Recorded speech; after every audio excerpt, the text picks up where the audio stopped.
The war on drugs. The words are such an empty cliche, even if the victims of the drug trade are real enough. Nick Clegg, the Deputy Prime Minister, says he wants a royal commission to rethink the way drugs policy works. David Cameron's ruled it out.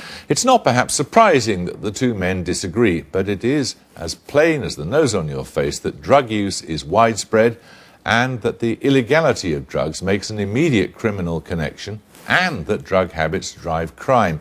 Might it be time for a new approach? Steve Smith reports. Oh, the weather outside is frightful, but the fire is so delightful. And since we've no place to go, let it snow, let it snow, let it snow. Well, the equivalent of the factory hooter's just gone off here in the square mile, and people are taking to the pubs and clubs and restaurants to toast their bonuses, if any. But will they be celebrating only with the finest wines available to humanity?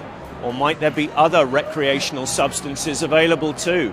Many of them in London take drugs. Many of them take cocaine specifically because you get the buzz of the trading floor, you get, it's glamorous, exclusive, expensive. It is the perfect drug for city boys, and many of my colleagues and clients used to indulge. It really is as simple as that. No one has a crystal ball on this, but the Deputy PM says we can't go on as we are.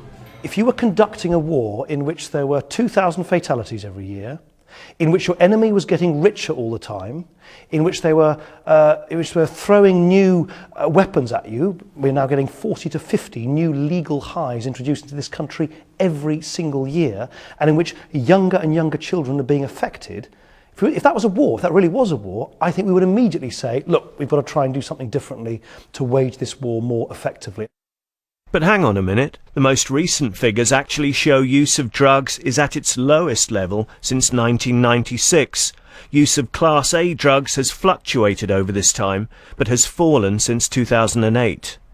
We've seen the gradual use of drugs like cannabis and to a degree ecstasy. Those have been steadily going down. And I think there's pretty good evidence from the crime survey for England and Wales of that.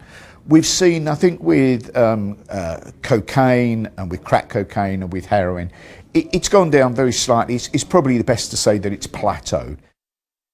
Cannabis, a Class B substance, remains the drug taker's top choice, followed by Class A's, cocaine and ecstasy. Next most common are amyl nitrate, amphetamines and ketamine. I think pretty much every pub and bar I've ever been into, if you look on the cistern of the toilet, you'll find white crumbs of cocaine. And that doesn't matter whether it's pubs that are populated by plumbers and electricians or ones that are populated by city boys, lawyers and solicitors. I mean, it's everywhere in London, it really is. And when people talk about a war on drugs, it's a war that was lost about 15 years ago as far as I'm concerned. Nick Clegg is sending an emissary from London to investigate drug policies elsewhere. What might his wise man discover? In Portugal, they steer people through what they call dissuasion committees, where they might be steered into treatment or given a sort of little bit of a smack on the wrist and sent to an education class or stuff like that. In Australia, they turn a blind eye and allow a certain amount of cannabis for possession. And there's all these, there's a variation of these, but I think the important point is all of these countries, things have not got dramatically worse. That's great, but guess what the PM won't be giving Mr Clegg for Christmas? A Royal Commission on Drugs.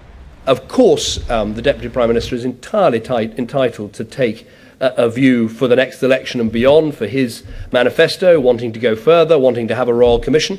I personally don't support a Royal Commission. In my view, there's always a danger of someone said that they can take minutes and last for years. So I'm very happy to debate and discuss drug policy. I think the coalition government has taken a series of good steps. Let it snow, let it snow, let it snow. Well, Julia Manning is a health campaigner and the chief executive of the think tank 2020 Health.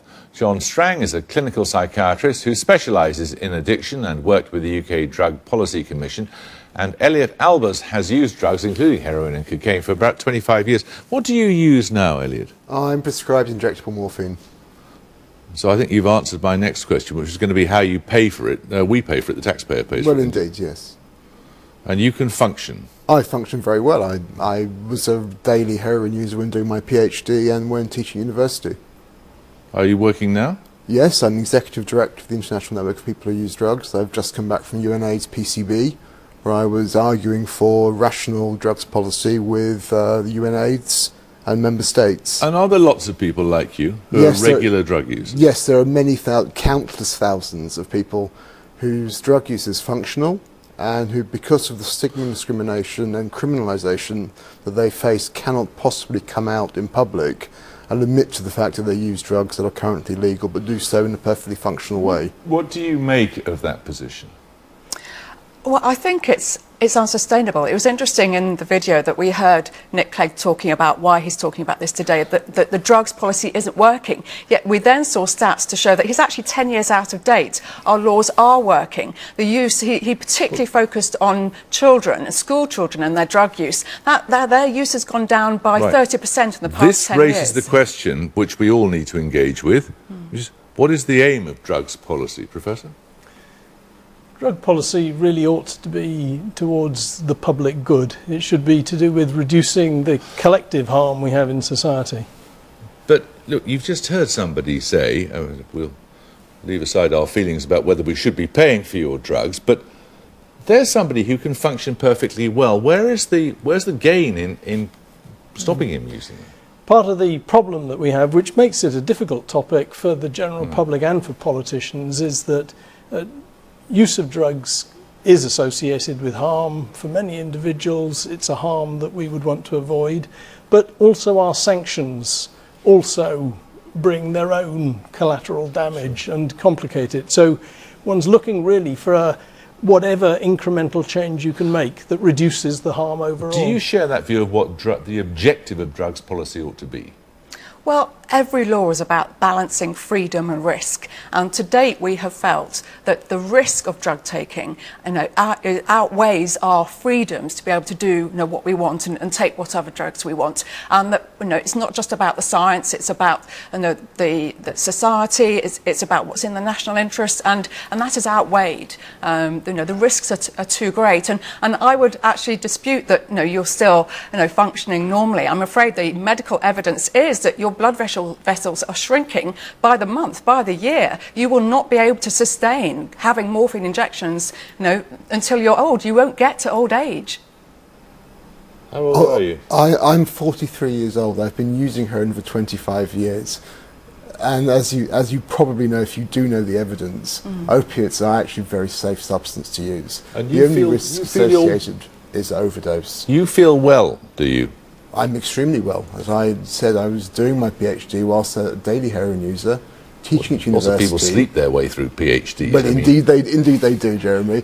But however, when I was teaching, when I was working, nobody ever knew that I was a daily heroin user, so it clearly didn't affect my ability to function at a high level.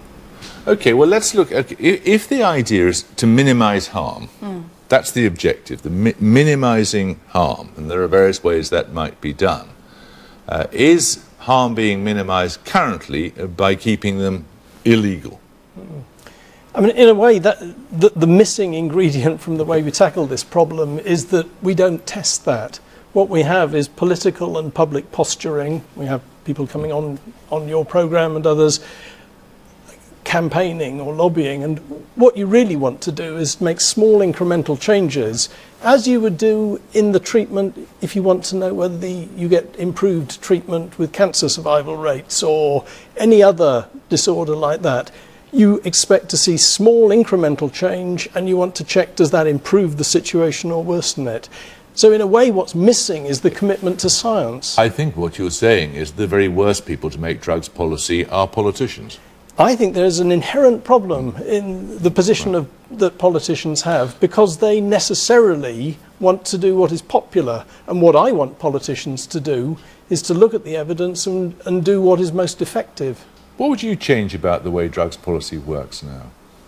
I would want to look at the way that we deal with so-called legal highs. I think the law cannot keep up. They're coming on the market. The film said one new one every year. I think it's more frequent than that. So, and can't possibly keep up. I think we need to look at them in the same way that we do with prescription drugs. If they've got a licence, then they're legal. If they haven't got a licence and they're not prescribed, then they're illegal. It doesn't matter what they're called or what the new formulation is. So that's one thing. The other thing I'd like to see is a seriously look at the drug problem in prisons, because that is out of control. That bit isn't working. And I take your point, we should be looking at what we can change there to improve outcomes for prisoners. Well, that is that we have a lunatic penal system in which people go in clean and come out addicted. Yeah.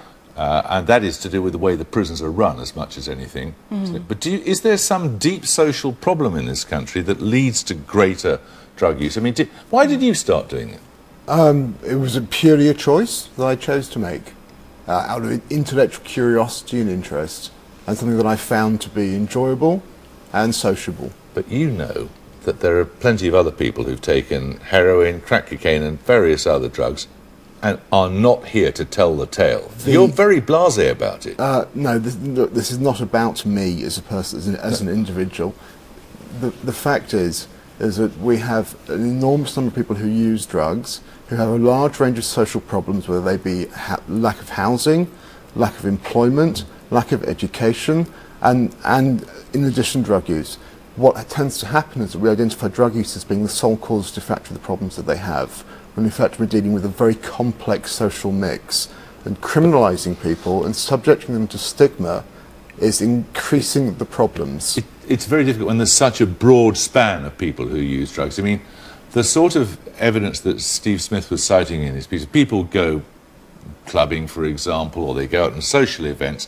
It's a different kind of problem to the sort of problem that you've identified here of people who are socially disadvantaged and are using drugs for whatever reason as part of that whole experience of social disadvantage. So it's very hard to have some overarching policy, isn't it? Well, I think we've got one, which is, using drugs is illegal, and that is an overarching policy. But it's an interesting point, because you already said it's indicative of social dysfunction, of a lack of confidence, of needing that something else that you can't get from yourself. And drugs then, turning to drugs simply causes addiction, causes problems with finance, with crime. We should be looking at why are people turning to drugs in the first place? What is wrong that they feel that is the only solution for them? David Cameron came up with the old line about royal commissions taking minutes and lasting years. I mean, the other one is they're not so much designed to dig things up as dig them in. Now, would you have a royal commission? I'm probably not the sort of person who'd say whether a royal commission's the right mechanism or not. But what we do want is an open-minded examination of the different options. And I mean, I would differ in the view about I would not want to be encouraging people to use drugs. I would want to have mechanisms that enabled people to get out of the hole that they're in. Some of those would involve meeting people where they are and working with them with their difficulties, rather than just saying they shouldn't do so. And I think the prison example is quite a good one. But I would come back to the science question. I would expect people to tell me whether short sentences or long sentences were more effective, or whether how much difference did the support after prison make.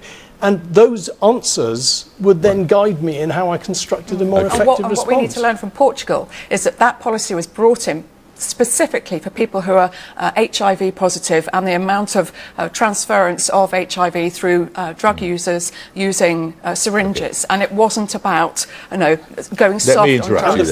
And of course, what there is in the Portugal example, while the focus has been on the legal framework, it actually is a shift in the investment from a criminal justice response to actually a health care response. Thank you very much. Thank you all.